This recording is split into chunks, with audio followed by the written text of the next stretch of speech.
Hello, we are in conversation with the Sanford School, a podcast from the School of Social and Family Dynamics at Arizona State University. Designed to showcase timely and informative insights from leading faculty, researchers, and other experts which impact the ever-changing world we live in. Here at the Sanford School, we recognize that the lands where we are hosting this conversation at Arizona State University belong to the Maricopa and Pima peoples, and we are privileged to be here to welcome you to today's conversation.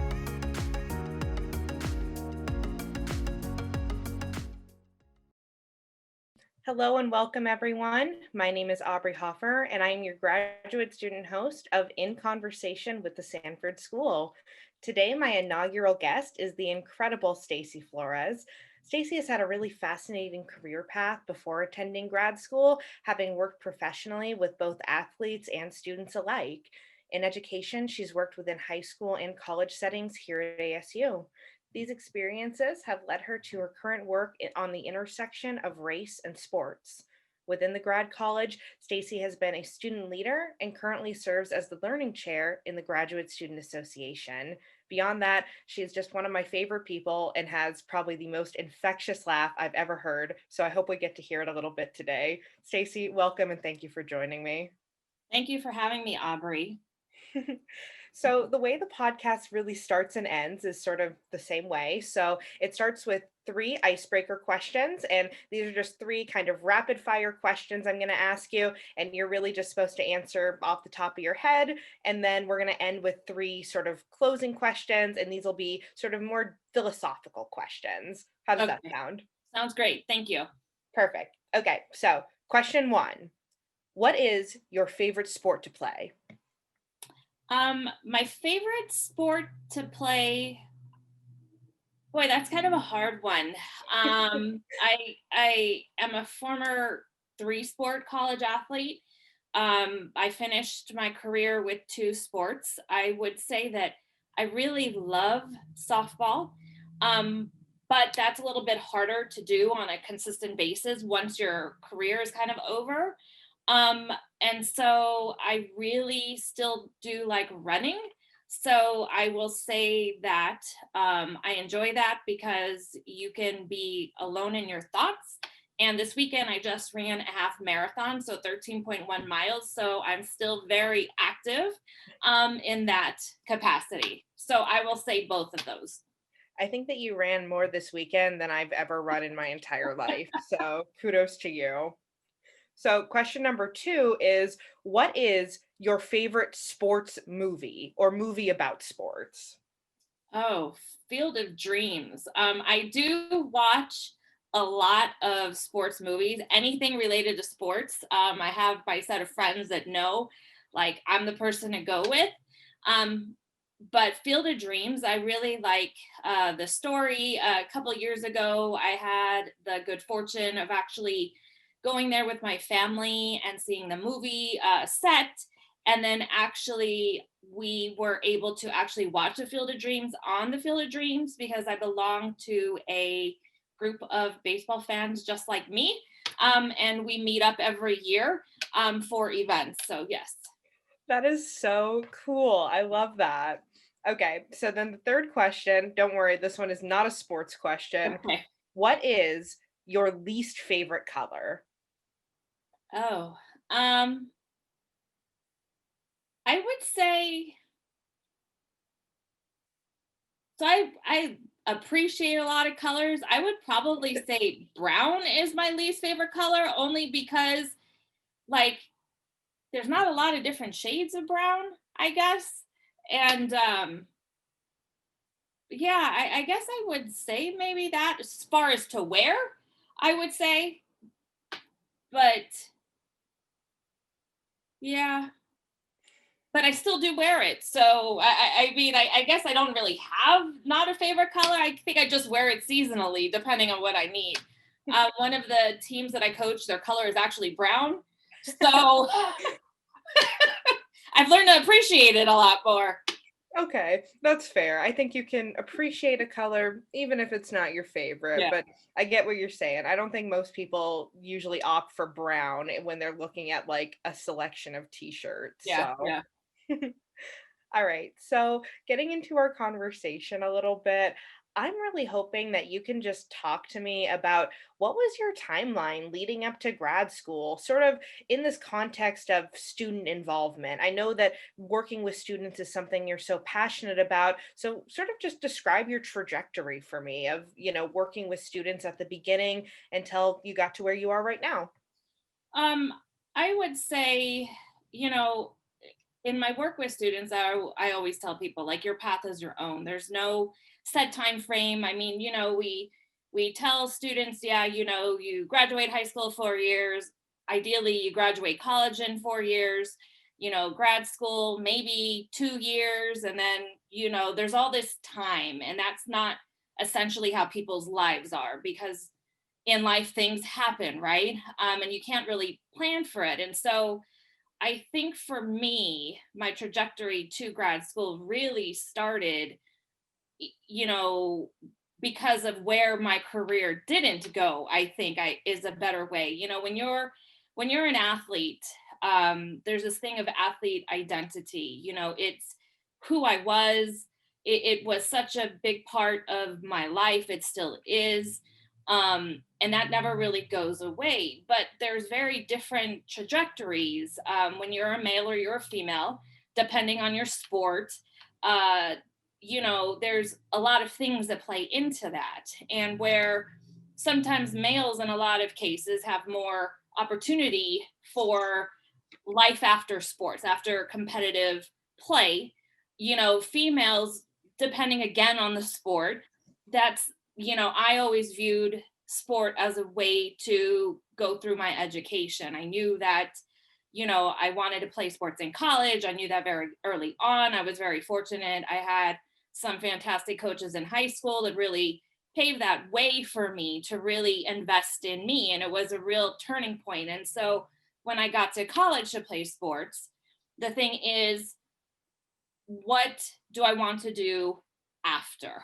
And that's really what led me. And so I was like, well, the next best thing of, essentially in college, it's kind of like, you're on scholarship, you're getting paid to go to school and in essence, but it's a lot of effort. You spend so much time training and honing your skill and getting strong and all of these types of things. Um, that while there's a lot of benefit and not everybody has that opportunity, which I'm very grateful for, you do miss out on other things, right? You don't necessarily get to study abroad. You don't have all these other experiences because you are there for athletics. So I knew very early on, like I wanted to stay involved in sports in some capacity. Um, I'm not 6 feet tall and I don't play basketball. So that really wasn't the case, there was just a lot of things. So I was like, I want to work in sports, and baseball was really the path for me. And so I started working in professional sports, but as an athlete, having been around athletes, I wanted to work in areas that there were really not a lot of females, and there's still not a lot of females. I mean, it's no secret that professional sports as a whole doesn't have a lot of females, and a lot of really player development, coaching things. It's different, a little bit different now, but when I was coming out, that just wasn't the case. But what I found is through my work in baseball, as one of the few females, especially here in Arizona, I was getting asked to go and talk to students a lot about what is it like to be a female in baseball. Hence, there goes my path into working in education, because I was talking to all these females. I was talking to a lot of students of color. And it was really rewarding to me to tell them, how I got to that path. And then I kind of started to think, would it be like to continue to share stories and work with students in very pivotal times in their lives, always with the hope that one day, this student that I was talking to may be that female that gets that opportunity. And so that, Breaks the glass ceiling, right? yeah. Like, I mean, just to cut in a little bit, like that's so interesting to me, the experience you're describing of specifically being a female athlete. It really sounds like for male athletes, like there's this idea of like, oh, I can sort of go pro and this can be my career. That just doesn't exist for female athletes. Is that sort of what you're getting at? Um, it's different. There's still, with the WNBA, with the ability to be a pro athlete in the Olympics, like things like that. But it's not in the same manner. At least it wasn't in my experience that you're really cultivated and in the same manner. But even, when I was looking at where are the females in sports, when I started doing that research on that next phase, it was just really hard to find them in the areas of which I wanted to work. And so then that becomes your reality. Um, and so, there are things a little bit more that are in place that they're trying to improve that, but we still got a long way to go. But then I started working with students, and, it's been very rewarding where I don't, you always wonder, well, what if I had had this other opportunity, right? But for me, the working with the students and seeing their growth, seeing transition from high school to college or college to, I have worked with students that are now doctors and physician's assistants and lawyers, and being a part of their journey is something that is very rewarding for me. And so, working in education, you realize, I've always known the importance of education. It's something that my parents instilled in me in a very young age. I think words matter, not if you go to school, the when you go to school type of words really are key. And so I always knew my parents met at Arizona State. So, I grew up around Arizona State. So that was always something, very important to me. We still do a lot of family things around ASU, but in working with students and seeing that, I also knew that I didn't see a lot of people that looked like me. I didn't. My first real recollection of having a faculty of color wasn't until I got to college. And I think that for me, I think representation is important. I really think that it matters. And while, you can be mentored and really developed by anybody, it is important to see people that look like you in spaces that you want to be in, because then it makes it a more tangible reality. Yeah, well, it makes it look like someone else has, sort of, it makes it feel like you don't have to be the one who's going to break through the ceiling. I know that, like, so my boyfriend is Asian, but he's also a musician, and he, growing up, always played rock music and punk music. And, people always treated him like he was such a novelty, like this Asian guy playing guitar, playing punk music. And that's something that always gave him a little bit of a chip on his shoulder, because it's like, he always felt like, why do I have to be this novelty? Why does everyone have to treat me like I'm the first Asian person to ever be interested in this wide genre of music? And I think that just speaks to your point. Like, it's so important to see people who look like you doing the things you want to do, because it shows you that you can do it. And I think the other thing that's important for me is also the fact that even in spaces, as I continue to look at, and I always tell students, like, especially high school students, like, if you see somebody that has a job that you want, or even college students sees you have a job you want, like, you need to ask them, have those informational interviews and talk to them and ask them about their career, because people will talk about themselves, and that's the best way to learn. But I also, in doing this, or even in my experiences in my career, like, education was always that thing, right? That, oh, you have all this knowledge, but you don't have this degree, or you don't have that. And so for me, I was like, PhD just kind of takes that off the table, right? Like, now there's nothing that you can say from an academic standpoint that I do not, have at this point.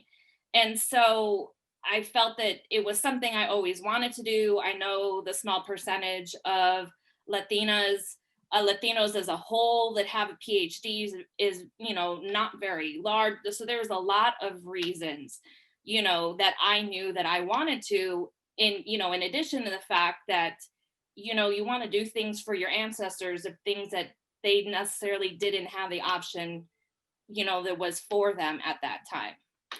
Yeah, well, I mean, I think that that really speaks to sort of also the first generation's experience as a whole, right? Being a first generation college student. Like, I know for me, I'm the first one in my family to even get a bachelor's degree. And so for me, like, I always heard my parents' experiences growing up, and like, no one ever told my mom that she could go to college. So I always feel for me that it's like, I need to just keep attaining these degrees and attaining the highest level of education to make up for that experience. And the fact that nobody believed in her, somebody believed in me, and that's important.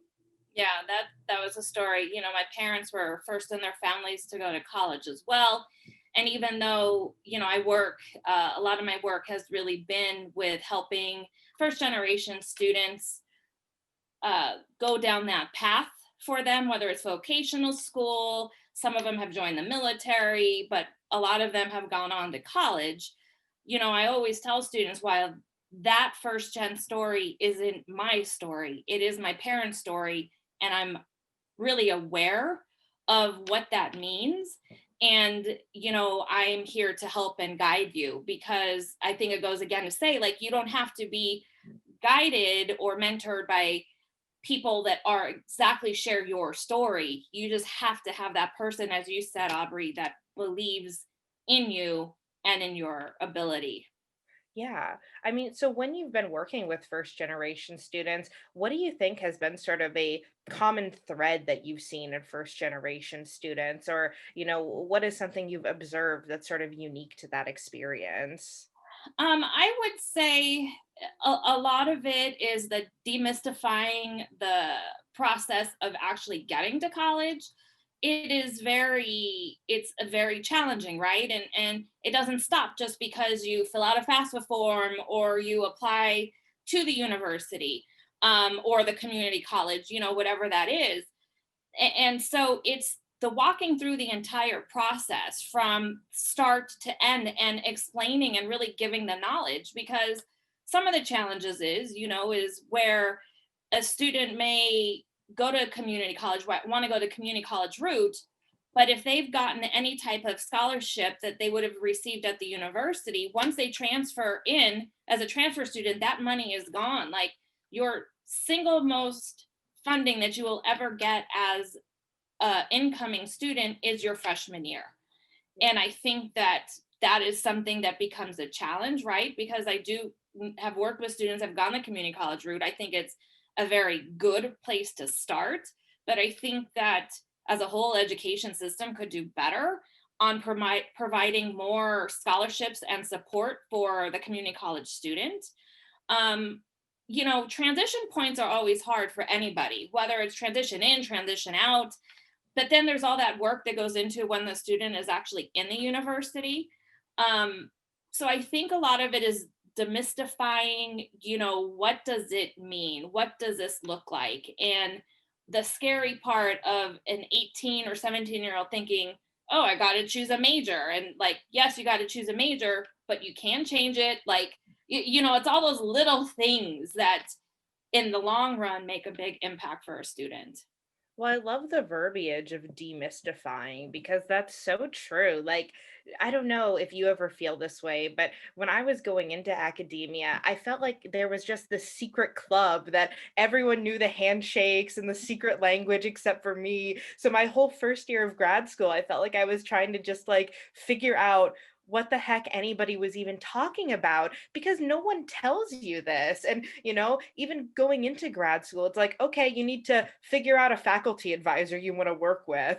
I was like, okay, I guess I'll just look at this list of names, and I'll set up a meeting with 5 of them and see what happens, and that's because there's no handbook, or I mean, there is like a student handbook, but there isn't like a WikiHow article that's like, here's how you get to grad school, here's how you navigate academia. And I think that's why sometimes being like a first generation student in grad school, I get this feeling of like, okay, did everyone get some memo that I didn't get? Like, like what's going on? So it's just, I just love that verbiage of demystifying, because it's true. Because when you're not in on it, it feels so mysterious. And that's always been a critique of mine, is that really the focus is always on the bachelor entry point, right? The first degree. And then the thought process kind of is like, well, once the student's gone through, then they should know how to navigate a master's or a PhD, which are completely different. It's a completely different mindset. It's a completely different shift and really different skill sets. And so that's what I've seen a lot of, or even some of the students that I know that now I've worked with that have gone on to medical school or things like that. It's still a shift. Like, students are first gen their entire time until they are completely done with their education. And so that's something that I've really come to know, just in my work through working with students and seeing different areas as well. Yeah.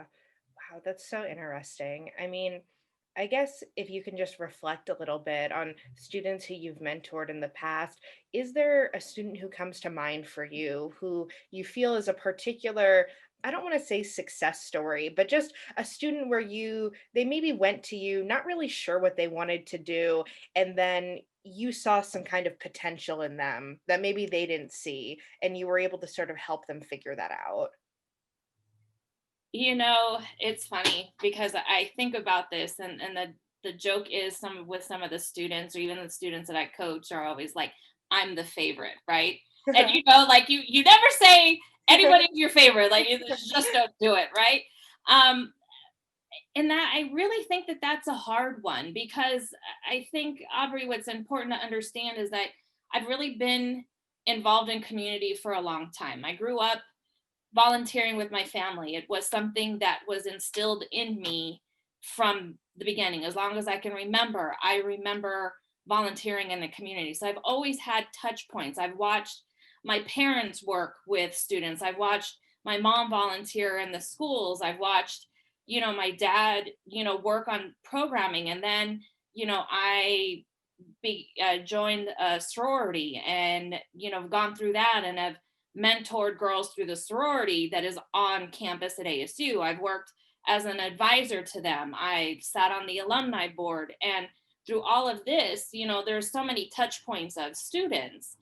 And, I think when I first became an advisor, there was a cohort of students that, when I was starting a student organization on campus, that is still active and around, I hand selected, those 5, 6 students to, sit on the executive board. So it was really the one-on-one meeting when I was like, and they were all freshmen at the time.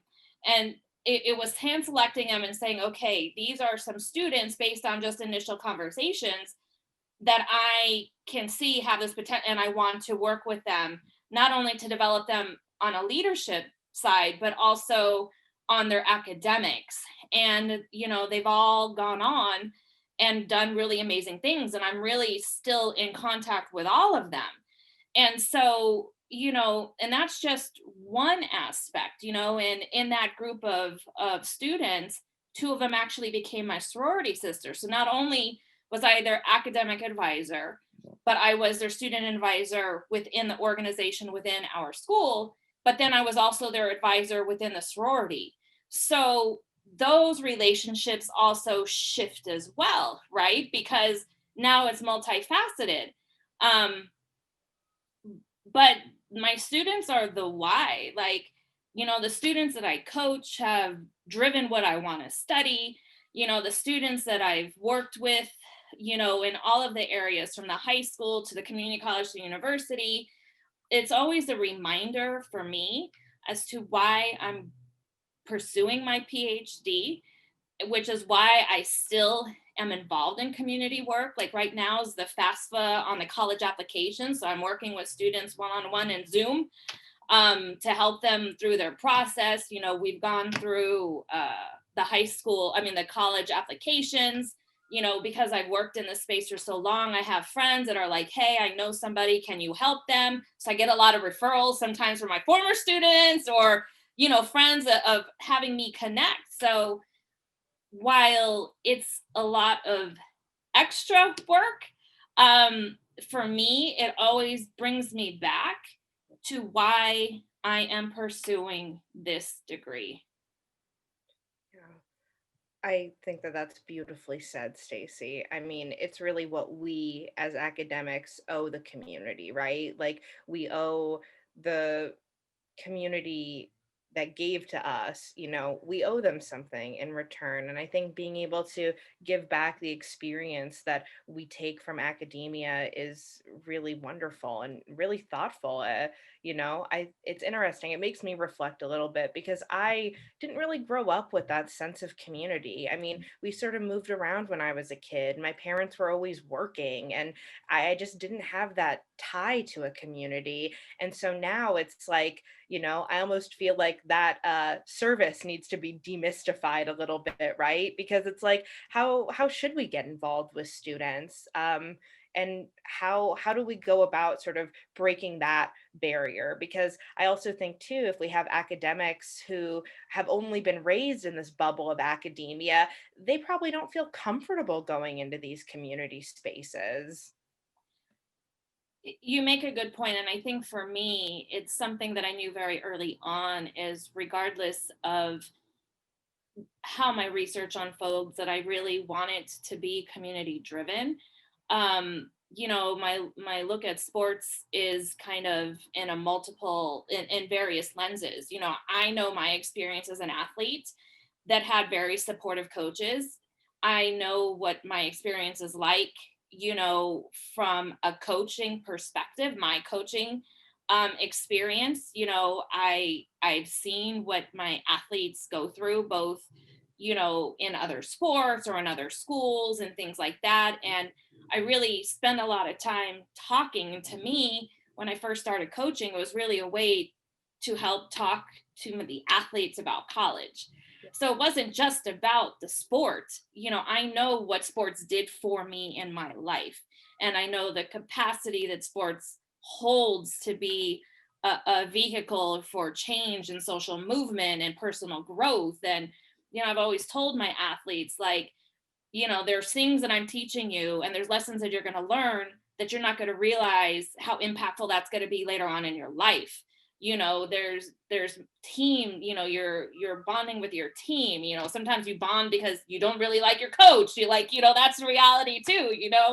When your coach is making you run a million laps, it's not always the fondest thing, but it's just so much. And so for me, that is just how I envision my work to be. And I know that in academia, you've got to publish, but I really want my stuff to be accessible to the, and organizations that work with sports. Looking at things like diversity, equity, and inclusion. For me, I'm fortunate because I have counseling background, and right now with everything, understanding mental health of athletes, the mental mindset of an athlete, all of that stuff is important. So I think that that's what's a benefit for me, is I do have different experiences, both working within professional sports, working within athletics in general, and then my additional educational background beyond my PhD has really helped to inform like who I am as a person and how I'm hoping my career will continue to unfold. Yeah. So I guess since we need to start wrapping up now, I'm wondering if you can talk a little bit about, if there's a project you're working on right now that you think is particularly exciting or that you think could have some impacts that tie into what we've been talking about through this conversation, with schools or, community settings. Well, I will say in the midst of everything that's going on right now, there's been a lot of focus on diversity, equity, and inclusion and what that looks like for the athletes. What do coaches need to think about? And I've been doing a lot of work with some organizations and some stuff I really can't talk about in that regard. But I will say that it's been, being able to work with high schools, coaches, um, the NCAA on some of this work has really been like a dream. Like I could not be in academia studying race and sports at a more pivotal time in history right now. I mean, there's been other times and moments, but this for me has been really exciting, just to see everything that's going on. Even being able to do some work with the US Olympic and Paralympic Committee. For me as an athlete, like all of this is just really a dream and some fascinating work. I will say right now, I've also, if you would have asked me or told me, if somebody would have told me I'd be doing some research on sleep apnea and athletics, I would have never imagined that to be true. But again, this has been some really fascinating work, really looking at two things that I've worked in. I worked my first job in academia in the academic side was within the science area. So like I said, I have a lot of students that have gone on to med school and are doctors and in that area now. But looking at, representation in health and not having doctors, that represent the community and what that means and understanding health disparities, but mirroring the two of sport and health has been some of the most fascinating work. We're in the process of doing public service announcements right now that will be released at some time. But then really just doing some research and work, looking at the barriers that athletes face, specifically athletes of color, female athletes of color, is very, key. And so for me, this has just been a really exciting time, a very busy time, but very exciting time. So I think that, I know I'm in the right place. I know I'm working with the right faculty advisor. And so I couldn't be more happy from where I am right now.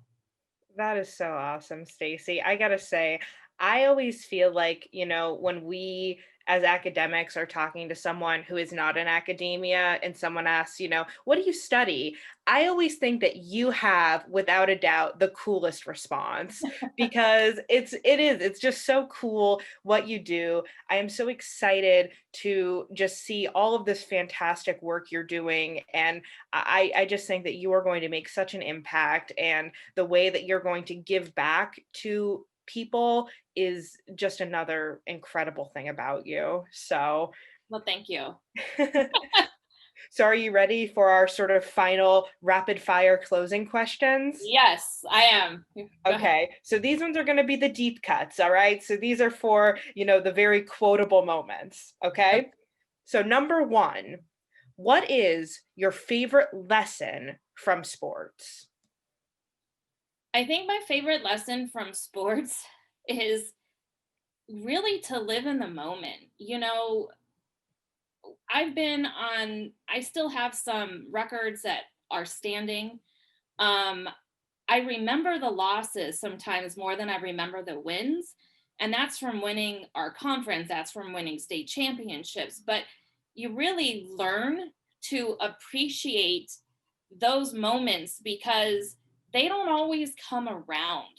And at any given point in time, no matter how good you are, or how prepared you are, there's somebody else that is preparing and doing that. And it's just to really appreciate all of those moments. Everything comes together just in this, magical time, and to let it sit with you, because it's key. I think that was beautifully said. All right. So, question 2 is, what is one rule that you wished everyone could follow? I think one rule that I wish everybody would follow is to really,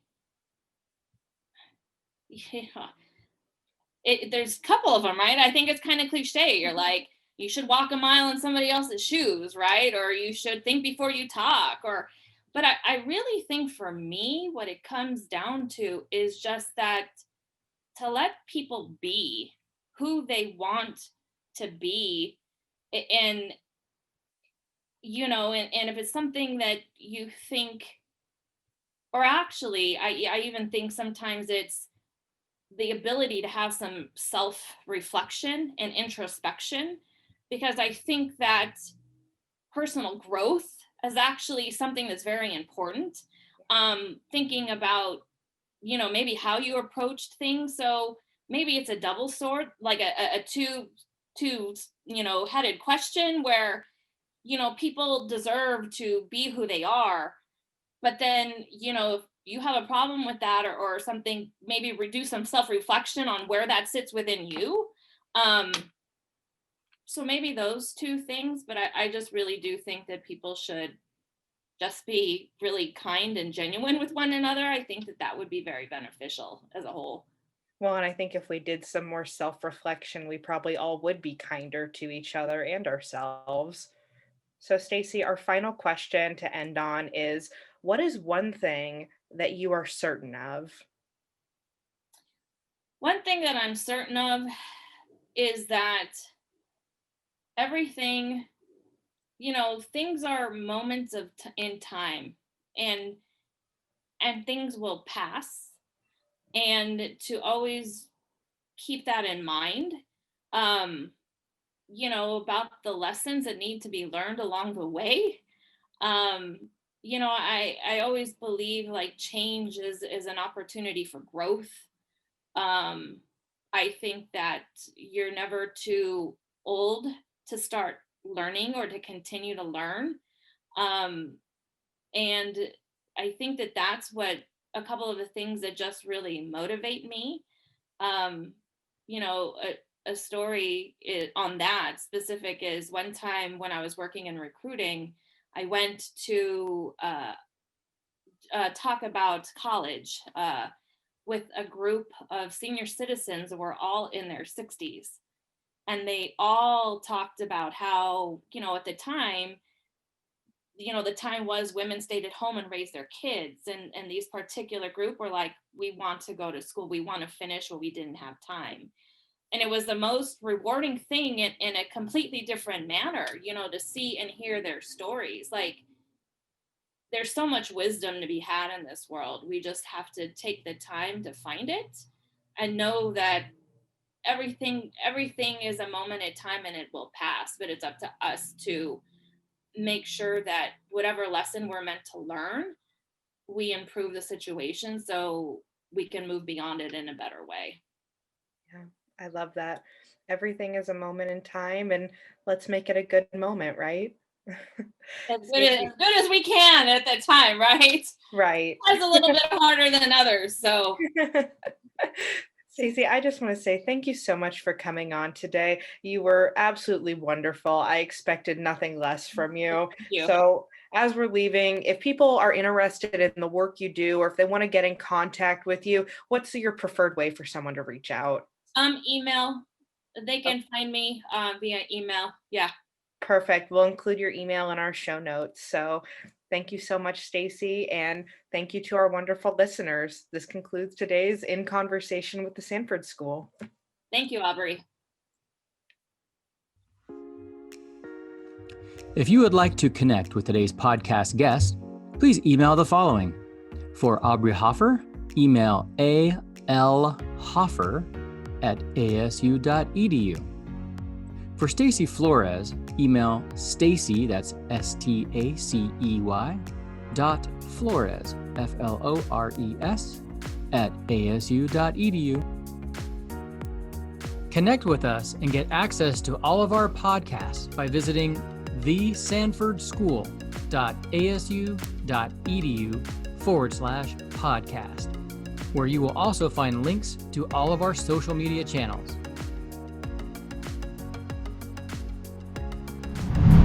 This conversation has come to an end, but our work here continues.